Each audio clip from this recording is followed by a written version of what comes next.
we play deeper. Let's try this. Again, the same thing.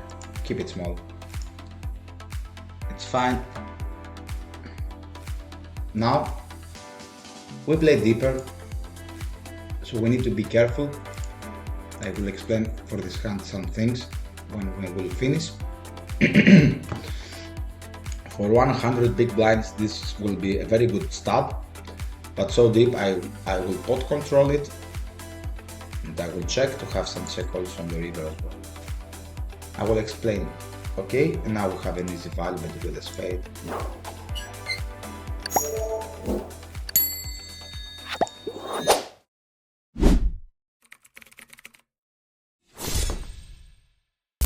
Hello everyone, my name is nikoschouri, and today we're gonna play on PokerStars. The stake will be Zoom 10 NL, two tabling. One of my ideas is to cover that stake because I believe we haven't do that. So we will play two tabling. I don't have poker tracker for this session, so we will play in blind. We don't know, to be honest, the regs or the fees, but we will assume by the behavior on the table or the stack who will be the recreational or the reg. This video is also sponsored by Cash Games Crushers. It's a CFP program that if you want to know more about it, you can visit one of the sites here, Twitch, YouTube, Instagram, or Discord, or even the site cashgamecrushers.com. So let's jump into our action.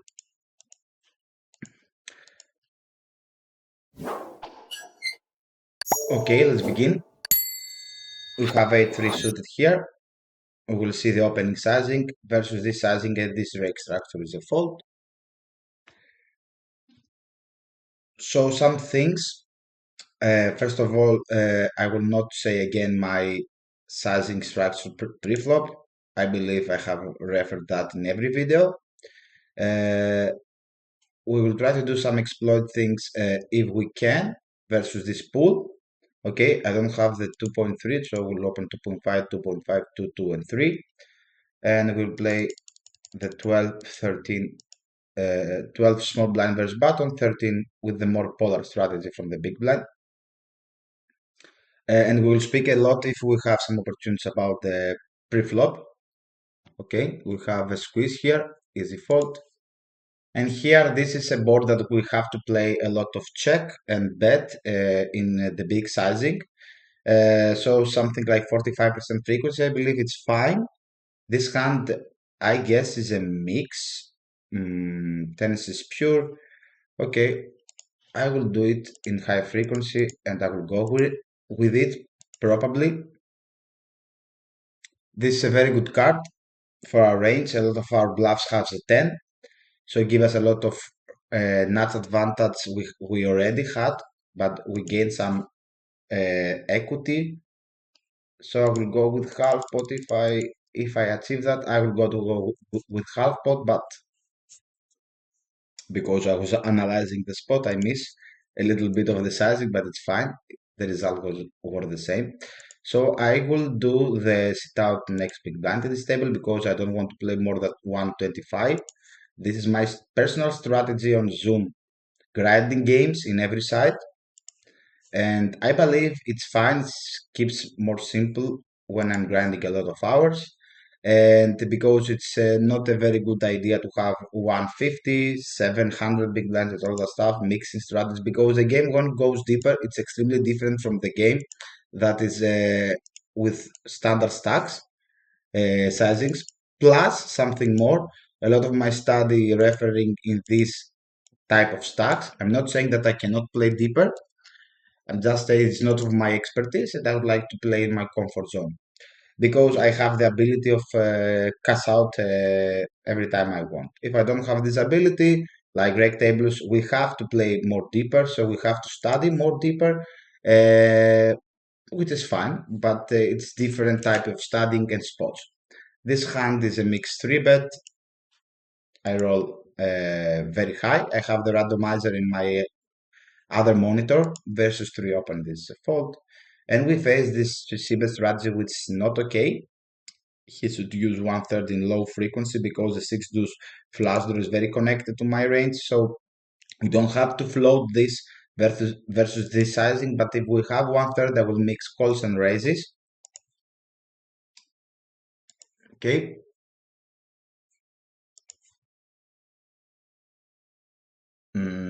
Yep. Something about the nines is like it feels like a little bit weird to have a big c-bet, filter his range, and then bet half pot with his hand. Maybe we can mix, I don't know, but the key factor is that we don't always, he doesn't always have something better than us. He has a lot of float like ace, queen, ace, jack, suited, ace, jack, ace 10 is a pair, okay? Ace queen off and all the stuff that we can take value or deny equity from them, so it's fine to have a betting. Also have 67 and all the stuff, and we have a lead in this board versus this stack sizing, and this is a I play half pot check, middle connected with a flush draw, was a rainbow. I play 1/3 check. Here I guess we can mix. I roll it like okay. This is a good c-bet hand because we have the 7, which blocks calls, defense and check raises 7-6, 7-4, or whatever, and we have an overcard to the queen. Now, this bizarre spot, he leads, which is very strong, 3/4 in our board, and now he checks. Okay, I guess this is weird, but I will use my logic, and I believe that we have to go with 3/4 check or block check. We gain range advantage a lot by calling 3/4 and check it, check it. Maybe we can go with the block and give up on the river as a strategy with my entire range. We have some auto folds, I guess, or not. I don't know about this. Maybe we should go with the 3/4 check, I don't know. But the idea is when we call so big sizing lead, we gain both now, nuts advantage and range advantage. Even we don't have a raise, we still have a lot of nuts. So I used to exploit and push out equity with the small ones. Per board, we have to fold this now. Only flush draw with the gutshots. And we are under the gun, we have so much better hands to continue, like trips and all that stuff. So I believe we play the hands okay here. It seems a little trappy by him 3/4 and check on the queen, but it's fine. This is a limp, we have to check. Okay, weird. Weird spot.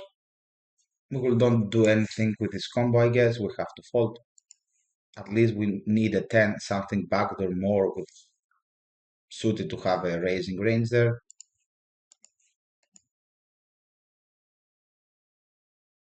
For instance, if we have 10-4 hands, maybe we can raise. I'm not sure. It's weird. Okay. OP versus the limp, I will play the 4x isolation. And here we have a flush draw board. In general, when we have this board multi-way, it's very good to have some king x in our checking range. And I play only the 1/3. With the flush draw backdoor, because I can call a raise, it's very good to have a c-bet in frequency.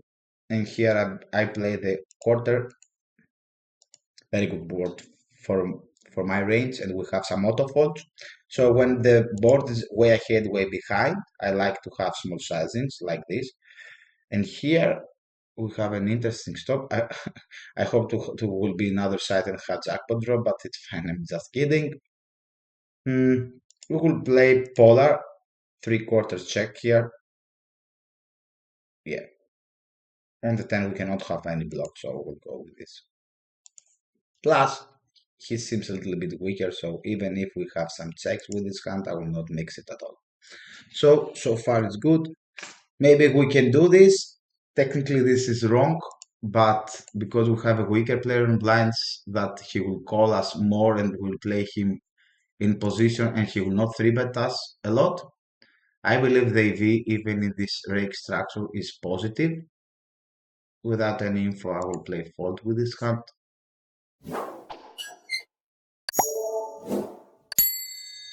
Nothing special or tough.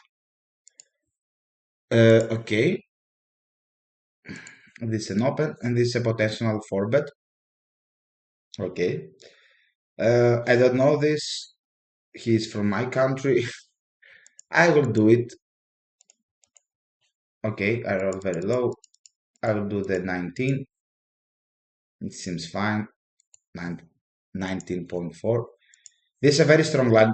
You did the middle position, so we need to have some non-equity, sorry, like polar bluff like the S5. And now I will discuss about this hand after I will finish it. I will go with the quarter. Let's see the outcome first of all. Okay. Now I guess we have to have some check raise bluffs. We can call or we can apply pressure. This seems like an overpair to me for sure. The key factor is he will fold like jacks. I don't know, but I cannot find any better bluff. So maybe ace king. I will go for it. Ace king with backdoor, I mean, to have equity versus queens. This is not very good, but sometimes we have to go. He is nutted. There's some hand. And there's the mini open we will call. Okay. Set up big round. Okay. Good for him. And I will say some things about this hand. This is wrong. She needs to go with a smaller size so we don't have to defend light. And we will open here. Okay. I play 1/3 on the rainbow. Is this my bottom? King X? Yeah. Okay, I will go for it. Maybe King 9, King 9 maybe is a check and this is a bet because my bottom with the King of Hearts, I don't know. Okay, with the 8 of clubs, King of Hearts is bad. We block some folds, but we have equity. I play on the 75 here. Straight complete and he is not capped. And in a club, I guess we can go for it. Okay, we have to fold. Yeah, you cannot go more than you cannot play overbet in my opinion. It's fine, maybe, but I prefer when my villain is not capped to 16 combos like straight. Out of position to pot control the best 75 on the turn only, or check.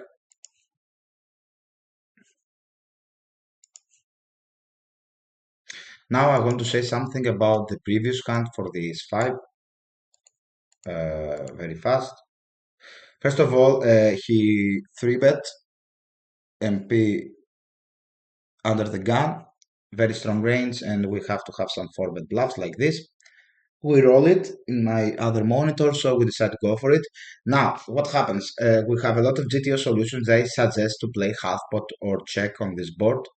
And we have a lot of exploitative and some other spots in this dead boards like 8-3 deuce rainbow to play like half, to play quarter range. We have a very brilliant idea from this CFP to play 33 close to high frequency, close to range bet because it's more difficult for him to defend and give them a worse price to defend with his floats. All these are correct. The key factor is to understand what fits you more to your strategy. And I believe, in my opinion, to play quarter here, it's better, especially in not so hard environments. Okay, because give me more free and keep me the pot low to have some barrels on the turn, because the problem with the half pot is like the geometry of the pot is changing a little bit and it's very bizarre to have bet fold on the turn like ace queen off, which is a bluff, or whatever king jack suited. It's very difficult to have bet like half 33 fold or half fold and fold two overs if he has jacks, I don't know. So it's a little bit tricky. It's the correct play in theory, but I prefer the quarter and play the 40% barrel or the 33. Okay, now we face a raise which is very very strong, to be honest. So we'll play like all of us overpairs face up and jump like aces kings and probably queens, I guess. Yeah. And as bluff, Usually in this stake, it's not very good to have a lot of them, probably none, but I have the only bluff that I can have, which is in frequency the ace-5 with the backdoor and the gut shot and blah blah. The only problem is that like the 5 is not very good blocker because it doesn't block queens or kings. So my guess is maybe this is better call and jam ace king suited, maybe, but I choose to go for it, and that's it. I believe both actions are fine. Call or jam here. Yeah. And I believe, to be honest, even in this pool, maybe versus some regs, we can see some raise fold here because this line is very, very tight. So maybe we can see some folds. I'm not sure. The idea to have their bluff is like you don't want to give them the opportunity. I will go with the 1/3 with this combo. The opportunity to have a raise fold, okay? Because in theory, if you have this, okay, this is a very bad card for our range, I guess. So I will go block or check only, and I will purely check this hand. Unblock Jack X and a lot of bluffs to stop, like 10-9, 10-8, King 10, some backdoors, King X, or whatever.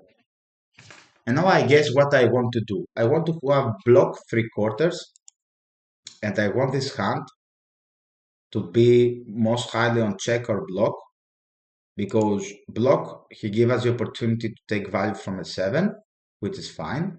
And if he has a lot of bluffs, he will stab on the turn anyway, so it seems like ace high or 7 more.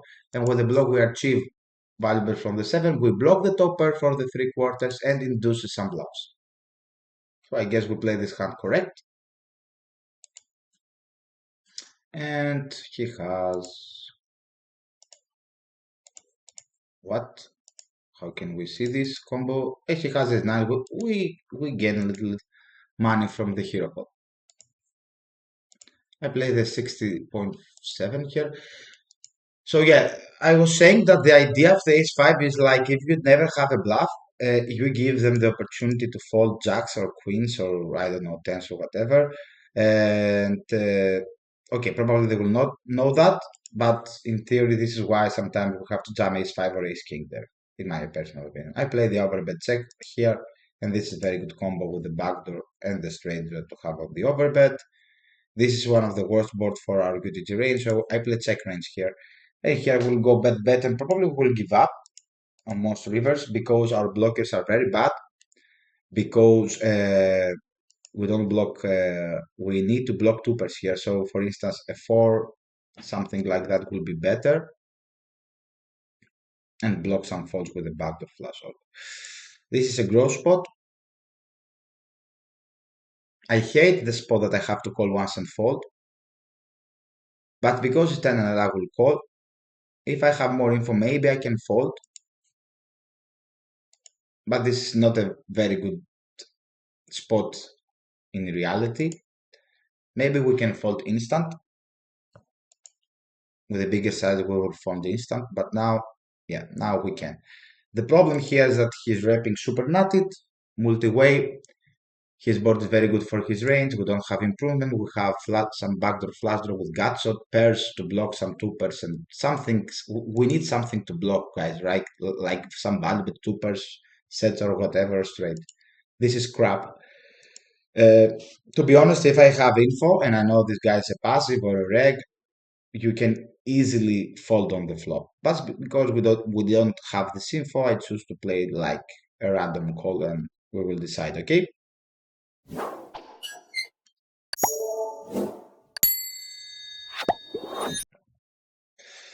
Okay, this is a fold, but we will play just for the content, to be honest. I'm just kidding, okay?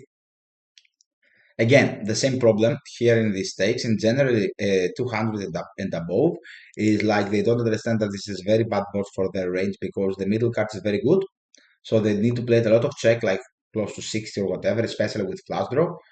And with the hearts, maybe we can mix some raise, but with this combo, we have to fold. And they have to play a lot of check, but they don't. They play a lot of c-bet, close to, I don't know, 70, 60 or whatever. So this is very bad strategy, and you can exploit it by doing the raising position. which is a very good weapon and tool on the oversee betting flops, especially from the c-bet on the small blind. Okay, we face the 4-bet. This is a call in other stakes, but we will play exploitative here. We will not defend top 10 and this combo. Especially he needs to go like 21 or whatever, so the sizing is a little bit bigger. So he give us the option to fold. And should be a 10, not 9.5. Okay.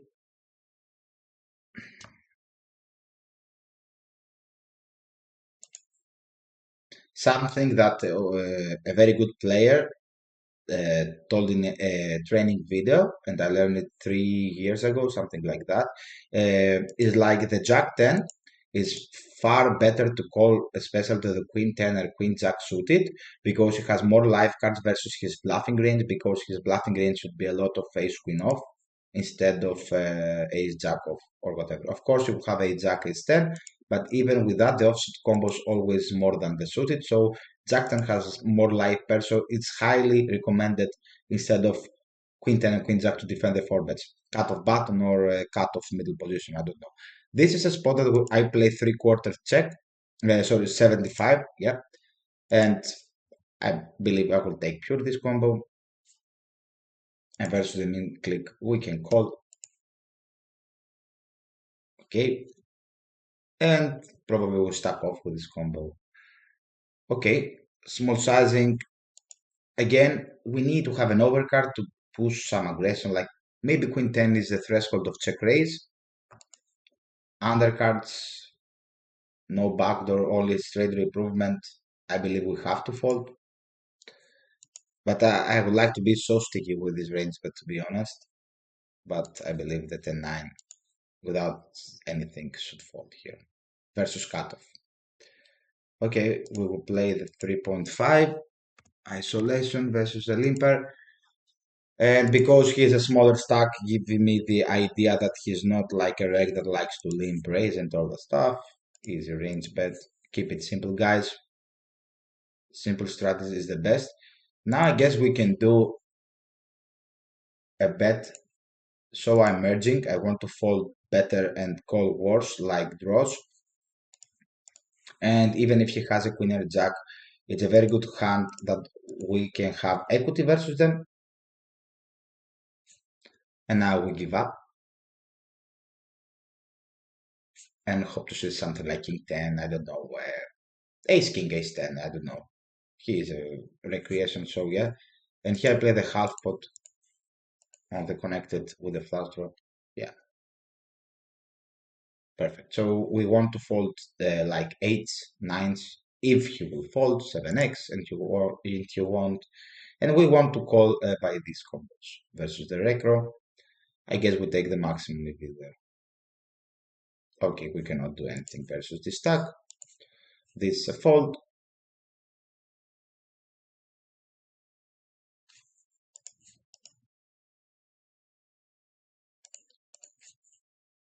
Open aces. Okay. Now, what normally does the button, because he 3-bets more polar in some other rake structures and which has rake preflop, they usually 3-bet in higher sizing, but now I play simplify from all positions, 3-bet fold with the same sizing. And now we'll jump, I will explain later. Yeah, okay. And I guess we need to have like versus a half pot, it's a call, but this sizing is big. With the jack of clubs, maybe we can apply some pressure. What happens here, he needs to have I will explain and we will end the video. We play deeper, let's try this. Again, the same thing, keep it small. It's fine. Now, we play deeper, so we need to be careful. I will explain for this hand some things when we will finish. For 100 big blinds, this will be a very good stop, but so deep I will pot control it, and I will check to have some check calls on the river as well. I will explain it. Okay, and now we have an easy value, but with a spade.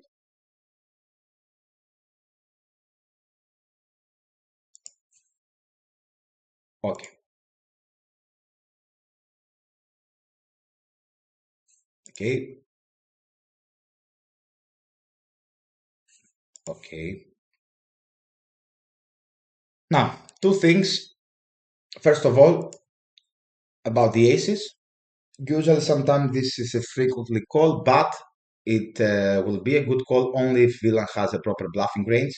And to be honest, I don't believe in this take we will have the proper bluffing range. So when you have this situation, it's better to jump the value range because you will not go, you will get more calls instead of let him bluff with a bluffing hand. But in higher stakes, people have the four bet bluff correctly, so you can defend with a call a lot of times. Okay, now that was very easy. The second thing that I would like to say is about the king queen off, and this is something which is very good example to reference two things. First, we play a lot of deeper, so instantly this combo loses a lot of loses some of the V, I guess, as a three bet uh, because it's an offsuit combination. Usually, when you play deeper, you need more suited, I guess. Maybe I'm wrong, but this is my idea. And the second thing is that uh, when you have this flop, 100 big blinds, it's a pure range bet. I don't know what will happen in 200 big blind, but I guess maybe it's not a range bet. Why? Because it's a flush draw and we have set 67s and 6-7 suited, which Flappy has it all. So we cannot that's instantly bet like entire range. Maybe I'm wrong, maybe still it's a range bet, but I believe we will make some checks with the flush draw and so connected. But with the king of spades, we have an easy call on the raise, so I decided to go for it. On the turn now, again the same idea. When if we were on 100 big blinds deep, this hand is a very good bet check. Okay, but when we play so deep and villain can find some 5-4, 7-8, some draws that can bluff us, we need to pot control it more with these linear combos. Okay, uh, because we cannot go so with just strong hands bet because we are extremely deep. Okay, so my range of the turn will be like ace king ace 10 as bluff sometimes. Some flush draws we have ace queen with a spade pure blocks and bluffs. Yep, obviously aces kings jacks or whatever queens. And as non-equity bluffs, we have a lot of ace X that block ace queen, and probably the ace 5, ace 4, and everything. It's a very good. But the king 10, it will be on my check, to be honest. High frequency, 10 9. Yeah, we block 10s and 9s, which is the fault. So maybe we can make some check, and we don't want to get raised and deny some equity. So that was the video. I hope that you enjoyed it. To be honest, we find some okay spots and say some interesting things. I would like to see your ideas and your opinions about some things that I was uh, I was saying in some spot. So see you next time, and I hope you enjoyed. Bye bye.